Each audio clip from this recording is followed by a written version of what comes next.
What's going on, guys, and welcome back to another episode of Career Mode. This is episode number 67, and we start today's episode off with a youth squad monthly report, so you can see how our Canadians are currently getting on in the academy. Now, I think I said in a previous episode that I was going to discuss what I plan to do with Canada in the near future. Basically, in the next episode, you're going to see the Canadian FA come to us and once again ask if we'd like to renew our contract for another year. But of course, as you guys know, there are no World Cup qualifiers with Canada, and there's a World Cup at the end of this season in Russia 2018, and our objective with Canada is to qualify for the World Cup. So first of all, I don't know why they're offering us the job again if obviously we can't do that, and we won't do that, but I'm not sure whether we'll go into that World Cup or not, because it might come to the end of the season and we might just automatically get put in a group because maybe the game doesn't let us qualify, but we just get allowed to go in the group or so, and I don't know. But either way, what we're going to do is we're going to wait and see what happens to come to the end of the year. If we're in the World Cup, then we'll play it and we'll continue the Canadian project. So I really think it could be an interesting side story in this series, managing the same nation for the entire series and developing them from a really poor one to hopefully a decent one. But if we're not in the World Cup and come next season there are no qualifiers again, it's just friendlies, then we're going to resign, because it's pointless staying at this nation if we can't do anything with them other than just play international friendlies, which we don't really care about. So that's the plan with Canada. You'll see the international offer in the next episode. We actually stalled it to begin with, but yeah, what I'm going to do is I'm going to wait until the end of the season, see if we're in the World Cup. We might be, you never know, and if we're not, then we'll see next season if we've got any qualifiers of any kind. If not, then we'll just resign, because it's kind of pointless now. It's really frustrating because, there are some decent Canadian players in that academy, a couple of good goalkeepers. Callum McKendry, who's out on loan right now, looks pretty decent, so does Lars de Guzman. And a couple of defenders don't look too bad either. The Canadian project could be really, really fun. You guys, when the first offer came in back in episode number 30, I think it was, a long time ago anyway, you guys seem really, really up for the challenge, as I was too. But it's just really frustrating how, it's just, the game says that our objective with Canada is to qualify for the World Cup, yet there are no qualifiers. I mean, it's amazing from EA, isn't it? That they just, I don't even know. I don't even know how to, say anything other than that. Our aim is to qualify for the World Cup, but there are no qualifiers, so it's not physically possible. Just ridiculous from EA. But yeah, we'll wait and see what happens. We'll see if we're in the World Cup at the end of the season, and we'll see if we have any qualifiers next year. If it's no for both, then we'll just abandon the project and go and manage another nation sometime down the line. And all of those Canadian players, all of the time we wasted, will sadly end up being released or whatever, and only a couple of them will probably go into the first team and might play a couple of games. Still, we take on Norwich for the first game of today's episode here at Carrow Road, coming on the back of that 1-0 victory against Liverpool in the last episode. Really pleased with that. You saw the league table at the start of the episode. We are currently top of the table as well. And of course, so far this season, we've only lost to one game in all competitions, and that was against Fleetwood Town in the Capital One Cup. And going into this game, we started off really brightly, a couple of good early chances, and in the 18th minute, we would take the lead as well. Mario Balotelli with a goal, a lovely ball by Ryan Tallett inside to Buffal, a great through ball himself into Balotelli, and Mario Balotelli got his 10th goal in the league last episode against his former club Liverpool, now gets his 11th goal in the Premier League this season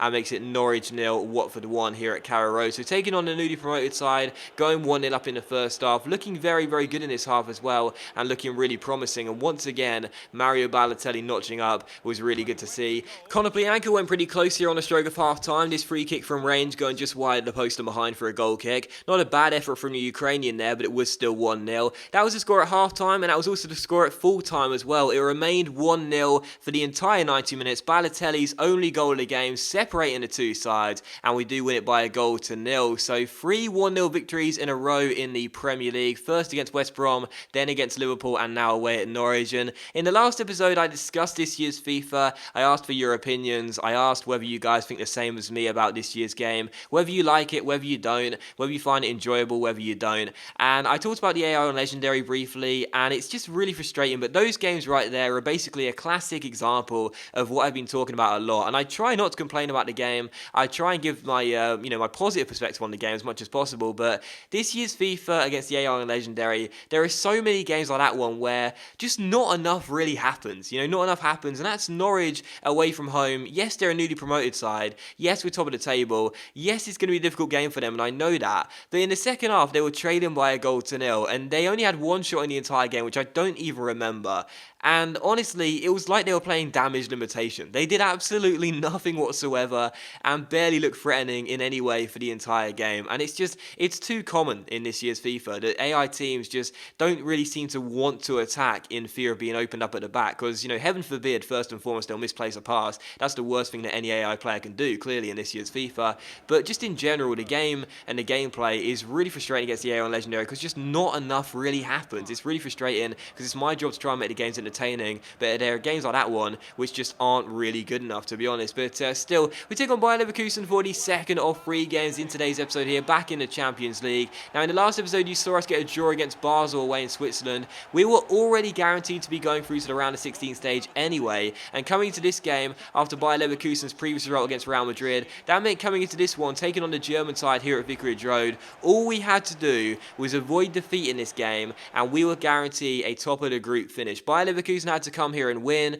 but if we avoided defeat, we would guarantee a top of the group finish. So it was great to see Mario Balotelli score in the 38th minute here. It was great to see Mario Balotelli open the scoring here in the 38th minute and make it 1-0, the easiest goal he'll ever score in a Watford shirt. Makes it 1-0 there, and we do open the scoring. In the second half, I thought Inaki Williams should have won a penalty. He scored against the Swiss side Basel, and I thought he should have been given a spot kick there as the man lunged in from behind, but nothing was given. Bayer Leverkusen would have some chances later on in the game though. First, Çalhanoğlu's shot was well saved by Butland, and then in the 83rd minute here, Hilbert had loads of space and loads of time just inside the area, but he messed up the shot and put it over the bar and behind for a goal kick. But unlike the Norwich game, we didn't see the AI looking for attacks, but in this one, Bayer Leverkusen were trying to get themselves back in the game here. They needed 2 goals, of course, to try and overturn this 1-0 deficit and get themselves the win they needed to finish top of the group. But by going forward, they left themselves exposed at the back, and late on in the game in stoppage time, Nathan Redmond came through. Quick little scoot turn, then a hill-to-hill flick, and a simple through ball into Obiolare, and a giant Belgian striker comes off the bench, seals the 3 points, and makes it Watford 2, Bayer Leverkusen 0. So it wasn't going to matter really. If Bayer Leverkusen scored a late goal and equalised, we'd still be going through top of the table. They had to score 2 goals, but either way, at least Olare gets his first of the season, and we do claim another 3 points. That does end the Champions League group then. 6 games, 4 wins, 2 draws, an absolutely fantastic performance from us in this group stage. I'm really pleased with what we've done in this group because I wasn't really sure how we were going to do. You heard me discuss it when the group table was drawn, group stage drawn I should say. We had Real Madrid, one of the best sides in Europe. We had Basel, a good record against English sides, and Bayer Leverkusen, a really decent German side. I was thinking, if we can get through in second place, and I think we're good enough to get through in second place, I'll take it. But Real Madrid were just absolutely shambolic, and Bayer Leverkusen, to be fair, did get a draw against us away at the Bayer Arena. If it wasn't for a late Troy Deeney penalty in stoppage time, we would have lost that game. But I thought in all 5 games, other than that one against Bayer Leverkusen away in Germany, we played really well, and I think we're full value to finish top of the group as well. A fantastic group stage campaign, our first ever Champions League campaign here in Europe in the Champions League, and that is a really strong way to finish up as well with a good solid 2-0 victory. Still, we take on Stoke City for the third and final game of today's episode here as Mark Hughes' side come and take us on at Vicarage Road. And the first chance of the game would fall in the 3rd minute here as Schneiderlin's through ball is cut out by Shay Given, but just watch this from the experienced Irish goalkeeper. He drops the ball, he throws it long, it goes straight to Morgan Schneiderlin, and what a fantastic goal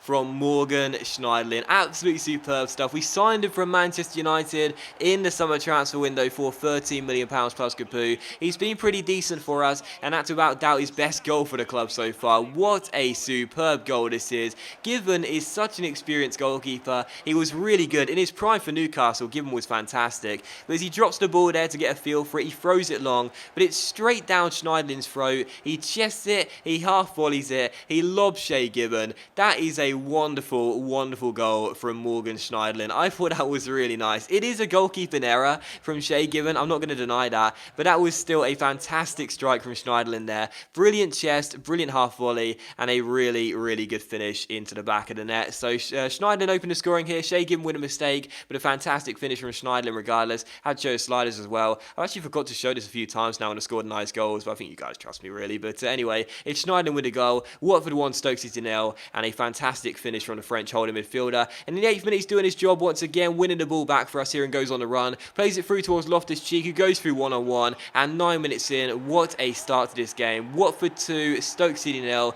and what a start for Schneiderlin as well. One really nice goal and an assist as well, playing through Ruben, who goes through one-on-one. Can't blame Given for this one, a really simple finish for Ruben. As you guys guys know, trying him out in a striker role this year. I think he's good enough to play in this role. One comment I read actually from you guys a while ago, someone said he's like Marouane Fellaini in the sense he plays CDM, CM, CAM, CF, striker as well. That's a really good comparison. Whoever it was that said that, that's a great comparison for Loftus-Cheek. Just like Fellaini, he's playing all down the spine. He's good enough to do that versatile role, and he's been really good for us. So Watford 2, Stoke City 0, another goal for Loftus-Cheek and an assist for Schneiderlin as well. 2 goals up. Butland did have to make a couple of good saves against his former club here, and the away side were dominating possession at the break, 62% possession for them. But other than those 2 shots, they weren't looking too menacing. But in the second half here, 9 minutes after the restart, Stoke sensed they could get themselves back in the game, and they'd do that as well. In the 55th minute, Andy Carroll getting a goal, the former West Ham, Liverpool and Newcastle striker with this header. But it was really a goal which I don't think should have gone in for us, because